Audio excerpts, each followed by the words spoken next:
स्वागत है आपका अपने YouTube channel wake up with knowledge में। आज हम पढ़ेंगे इन्फ्लेशन या मुद्रास्फीति।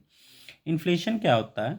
Over a period of time, मतलब प्रोडक्ट्स के जो प्राइजेज हैं वो ऊपर की ओर जा रहे हैं, मतलब बढ़ रहे हैं, तो इसको हम इन्फ्लेशन कहते हैं। इन्फ्लेशन से क्या होता है? जो हमारी परचेजिंग पावर है, मतलब रुपए की क्रय शक्ति है, वो नीचे जा रही है। इसका मतलब कम हो रही है। इसका मतलब क्या है?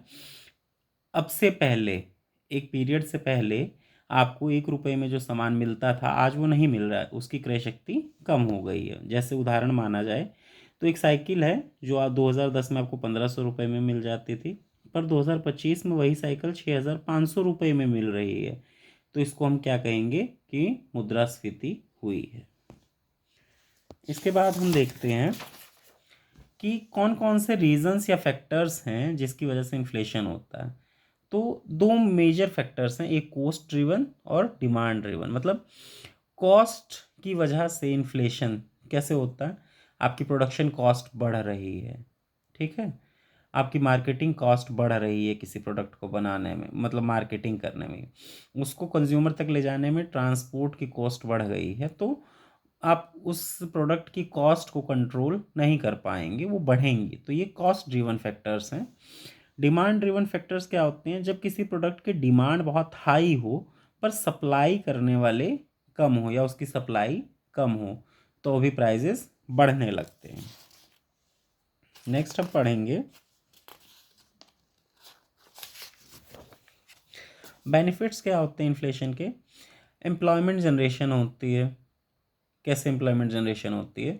जब प्राइजेस ऊपर की ओर जा रहे होते हैं तो एक विश्वास का माहौल होता है इकॉनमी में, ज़्यादा से ज़्यादा लोग प्रोडक्शन में आने की सोचते हैं ताकि सप्लाई बढ़ाई जा सके, तो एम्प्लॉयमेंट जनरेट होती है, प्रोडक्शन बढ़ने लगती है। अभी जैसे मैंने कहा, लोग ज़्यादा से ज़्यादा बिजनेस में इन्वेस्ट करना चाहते हैं और जीडीपी उसी की वजह से ग्रो करती है। नेगेटिव्स भी हैं इसके, क्योंकि चीज़ें महंगी मिलती हैं पहले की तुलना में, तो कॉस्ट ऑफ लिविंग बढ़ जाती है।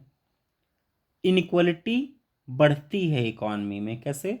जो गरीब तबका है उसके लिए वो अपनी ज़रूरतों को पूरा करना और महंगा हो गया है, ठीक है, तो गरीब और अमीर के बीच की खाई बढ़ने लगती है। सेविंग्स जो हैं कम होने लगती हैं, क्योंकि ज़्यादा पैसा अब आपको अपनी ज़रूरतें पूरा करने के लिए खर्च करना पड़ता है। फिर हम देखते हैं, प्रोफेसर ब्रह्मांड और वकील ने कहा कि इन्फ्लेशन जो है वो रॉबर है। तो ये एग्जाम पॉइंट ऑफ व्यू से इंपॉर्टेंट है कि रॉबर की संज्ञा किसने दी? ब्रह्मांड और वकील ने। इसको मेजर कैसे किया जाता है? सीपीआई और डब्ल्यूपीआई, जिसका मतलब है कंज्यूमर प्राइस इंडेक्स और होलसेल प्राइस इंडेक्स, जिसका बेस ईयर 2012 लिया गया है। कंज्यूमर प्राइस इंडेक्स में क्या है? A bundle of goods and services हैं जिनके आधार पे ये जज किया जाता है कि कितना गैप आया है, कितना इन्फ्लेट हुआ है प्राइस। होलसेल प्राइस इंडेक्स में मैन्युफैक्चर्ड प्रोडक्ट्स का बेस लिया जाता है और उसके आधार पे इसकी गणना की जाती है। इन्फ्लेशन को control reserve bank of India भी करता है और सरकार भी करती है। रिजर्व बैंक ऑफ इंडिया अपनी मॉनेटरी पॉलिसी के थ्रू इन्फ्लेशन को कंट्रोल करने की कोशिश करता है। इसके लिए रेपो रेट और सीआरआर जैसे टूल्स को वो यूज़ करते हैं। रेपो रेट क्या होता है? वो रेट जिस पर आरबीआई जो है बैंक्स को लोन देता है, ठीक है। जब आरबीआई अपना इंटरेस्ट रेट जो है बैंक्स के लिए बढ़ा देगा, तो बैंक्स जो हैं अब ऊंचे दाम पर कंज्यूमर्स को लोन देंगे, जिसकी वजह से उनकी परचेजिंग पावर कम होगी, है ना। परचेजिंग पावर कम होगी तो कीम मतलब डिमांड कम होगी, जिसकी वजह से कीमतें कम होने लगेंगी। सीआरआर क्या होता है? Cash reserve ratio. एक निश्चित परसेंटेज जो है वो कमर्शियल बैंक्स को आरबीआई के पास कैश के रिजर्व के रूप में रखना होता है, या अपने पास उतना रिजर्व हमेशा हर समय रखना होता है, ठीक है। तो क्योंकि अब अगर आरबीआई उसको क्या करेगा? बढ़ा देगा, तो बैंकों के पास कम फंड बचेंगे जो वो कस्टमर को दे पाएंगे एज अ लोन, जिसकी वजह से जिसकी वजह से क्या होगा? वो डिमांड कम कर पाएंगे और प्राइजेस कम होंगे। इसी तरह सरकार भी कुछ मेजर्स लेती है, जैसे अपने एक्सपेंडिचर कम कर देती है, ठीक है।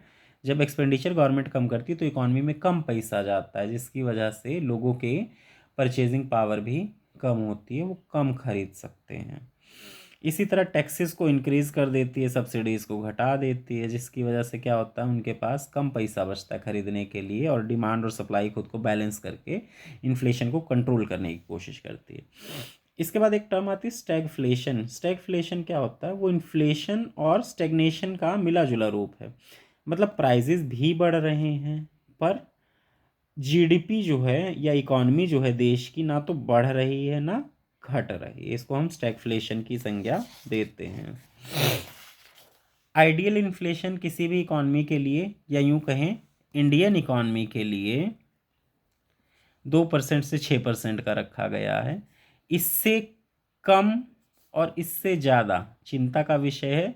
अगर इसके बीच में इन्फ्लेशन रहता है तो मतलब इकॉनमी के लिए ठीक है, मैनेज किया जा सकता है, और वो आइडियल है, उतना होना चाहिए जिसकी वजह से जीडीपी ग्रो करे। तो आज के लिए धन्यवाद। आपको ये टॉपिक कैसा लगा जो मैंने कवर किया? अपना फीडबैक दें, कमेंट करें, लाइक करें, शेयर करें, चैनल को सब्सक्राइब करें, ताकि मैं इसी तरह की और इन्फॉर्मेटिव वीडियोज़ इस चैनल पर अपलोड कर सकूं।